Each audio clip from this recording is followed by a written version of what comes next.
नमस्कार दोस्तों, मैं सुमित सिंह राजपुरोहित एक बार पुनः आप सभी का हार्दिक स्वागत और अभिनंदन करता हूं हमारे YouTube चैनल नवजीवन क्लासेस में। तो दोस्तों, आप सभी को पता है हमारा जो टॉपिक चल रहा था संवैधानिक इतिहास, उसमें हमने पार्ट 1, पार्ट 2 और पार्ट 3 कंप्लीट कर लिया है। आज का जो हमारा टॉपिक होगा 1784 पीट्स इंडिया एक्ट। ठीक है, आज इसके बारे में हम चर्चा करेंगे। ठीक है दोस्तों, तो देखते हैं 1784 पीट्स इंडिया एक्ट क्या था। तो क्या था ये 1784 पीट्स इंडिया एक्ट? ये एक क्या था? वैधानिक दस्तावेज था। क्या था? वैधानिक दस्तावेज।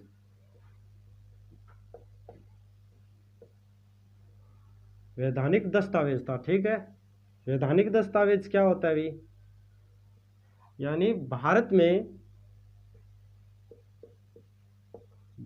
में ब्रिटिश आधिकारिक क्षेत्र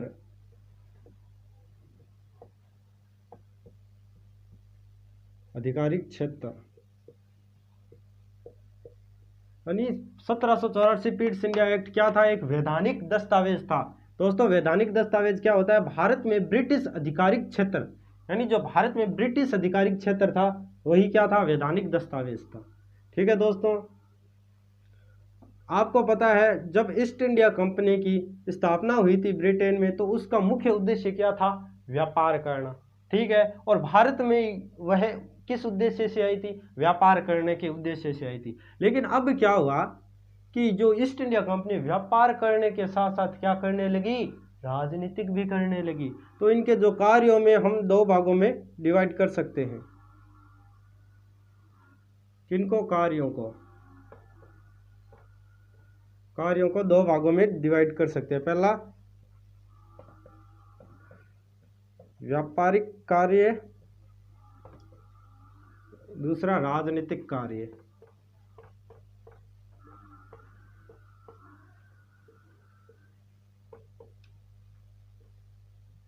कार्यों को दो भागों में बांट दिया गया है, व्यापारिक कार्य, राजनीतिक कार्य।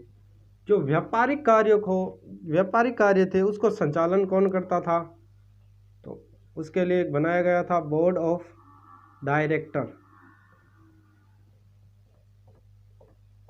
डायरेक्टर, जिसे हिंदी में कहते हैं निर्देशक मंडल।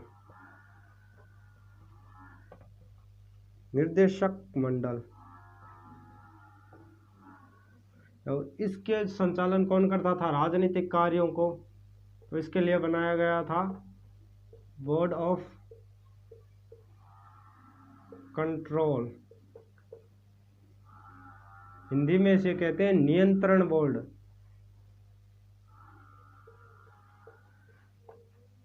नियंत्रण मंडल। ठीक है दोस्तों, बोर्ड ऑफ डायरेक्टर और राजनीतिक कार्य के लिए बोर्ड ऑफ कंट्रोल, जो हिंदी में निर्देशन मंडल, व्यापारिक कार्यों के लिए और राजनीतिक कार्यों के लिए नियंत्रण मंडल। ठीक है दोस्तों, इसमें क्या थे? 6 सदस्य थे, जिनकी नियुक्ति कौन करता था? नियुक्ति भाई सम्राट। जो ब्रिटेन का सम्राट होता था वही इनकी नियुक्ति करता था। बोर्ड ऑफ कंट्रोल ये राजनीतिक कार्यों को संभालते थे। और बोर्ड ऑफ डायरेक्टर, इसमें 24 सदस्य थे। ठीक है, जो कंपनी थी ईस्ट इंडिया कंपनी वो क्या थी? उसको उपहार लेने पर प्रतिबंध, यानी वो किसी प्रकार से रिश्वत या उपहार नहीं ले सकती। कौन? East India company. ठीक है दोस्तों, और क्या किया गया इसमें? जो अंग्रेजों के खिलाफ मुकदमा भी चलाया जा सकता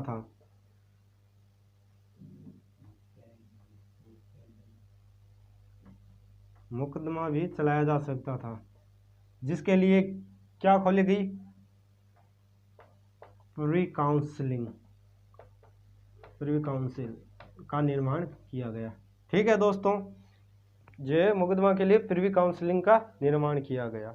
अब देखो 1784 पिट्स इंडिया एक्ट के तहत भारत में पहली बार क्या हुआ, द्वैध शासन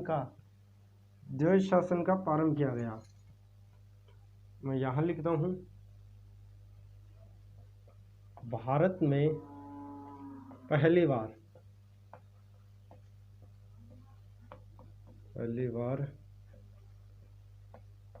द्वैध शासन,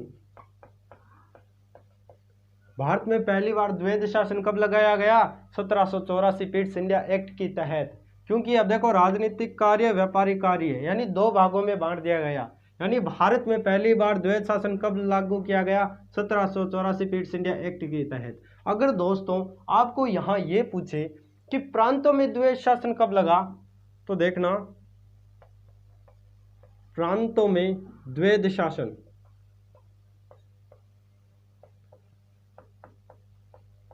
अगर पूछे प्रांतों में द्वैध शासन कब लगा तो 1919 को। अगर पूछे केंद्र में द्वैध शासन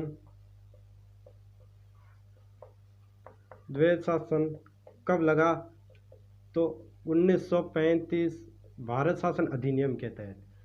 ये पर यहाँ पर देखो ये इंपॉर्टेंट हो जाता है क्वेश्चन कि भारत में पहली बार द्वैध शासन कब लगाया गया, किस एक्ट के तहत, तो 1784 पिट्स इंडिया एक्ट के तहत। अगर आपसे पूछे कि प्रांतों में द्वैध शासन कब प्रारंभ किया गया, तो प्रांतों में द्वैध शासन 1919 अधिनियम के तहत। अगर आपसे पूछे कि केंद्र में द्वैध शासन कब लगाया गया, तो केंद्र में 1935 भारत शासन अधिनियम के तहत लगाया गया। ठीक है दोस्तों,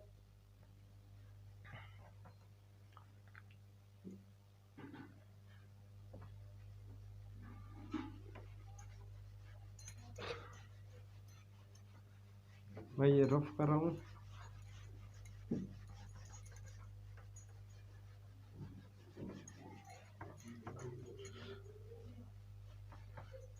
दोस्तों यहाँ पर एक क्वेश्चन भी है कि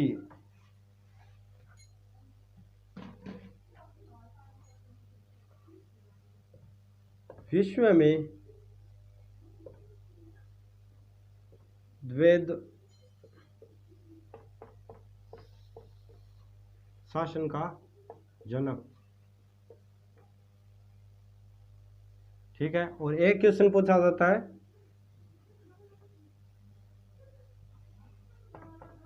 भारत में द्वैध शासन का जनक।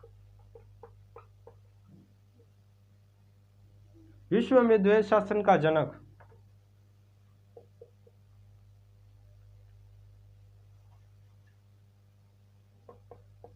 सर लियोनी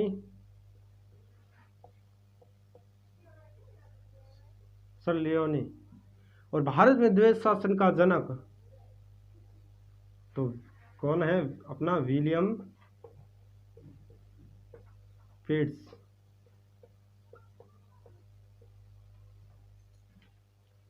ये सर लियोनी कार्टेरिस।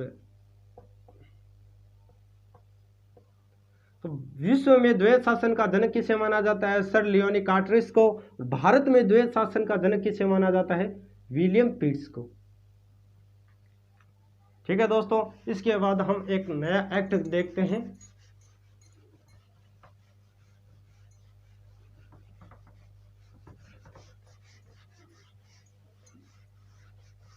इसके बाद में हम एक नया एक्ट देखते हैं।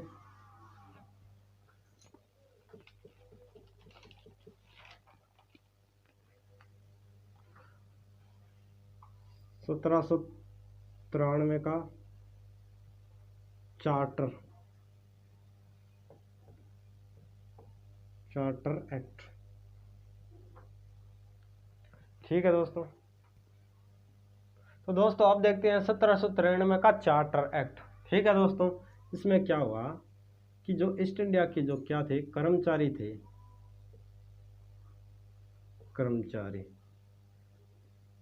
उनका जो वेतन था, वेतन कहाँ से दिया जाने लगा, भारतीय राजकोष से।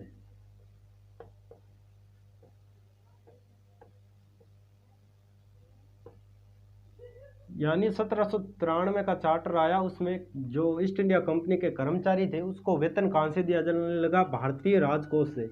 यानी भारत उस समय क्या था? सोने की चिड़िया था, और अंग्रेज देखो किस तरीके से लूट के ले गए। और ये कब तक दिया जाने लगा था? 1919 तक दिया गया था। उसके बाद वापस ब्रिटिश जो राजकोष से दिया जाने लगा। यानी 1793 से लेकर 1919 तक भारतीय राजकोष से व्यापार ये वेतन दिया गया था इनको, ठीक है। और इसमें और मुख्य बात क्या थी कि जो व्यापारिक कार्य थे, व्यापारिक कार्यों को 20 वर्षों तक बढ़ाया गया।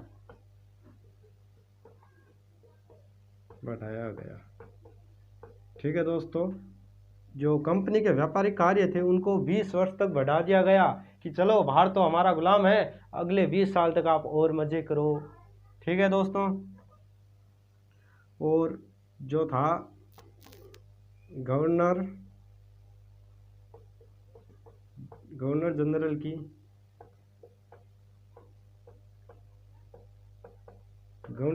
की योग्यताओं का निर्धारण, यानी इसमें गवर्नर जनरल की योग्यताओं का निर्धारण किया गया।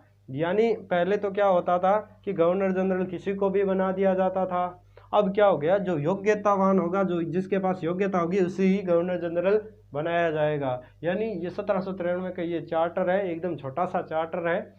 देखते हैं इसके बाद में क्या होता है। व्यापारिक कार्यों को 20 वर्षों तक बढ़ाया गया। यानी 1793 में अगर हम 20 काउंटिंग करते हैं तो हमें मिलते हैं 1813। इसमें भी हम 20 काउंटिंग करते हैं तो हमें मिलता है 1833। इसमें भी हम 20 काउंटिंग करते हैं तो हमें कितना मिलता है? 1853। ठीक है दोस्तों, यानी 1813, 1833 और 1853 ये charter act east India company पर लागू किए गए थे। 1853 जो लास्ट अंतिम चार्टर एक्ट था, ये हम अगले वीडियो में पढ़ेंगे कि 1813, 1833, 1853। तो दोस्तों आज का जो हमारा ये चैप्टर आपको कैसा लगा जरूर कमेंट करके बताइए। धन्यवाद।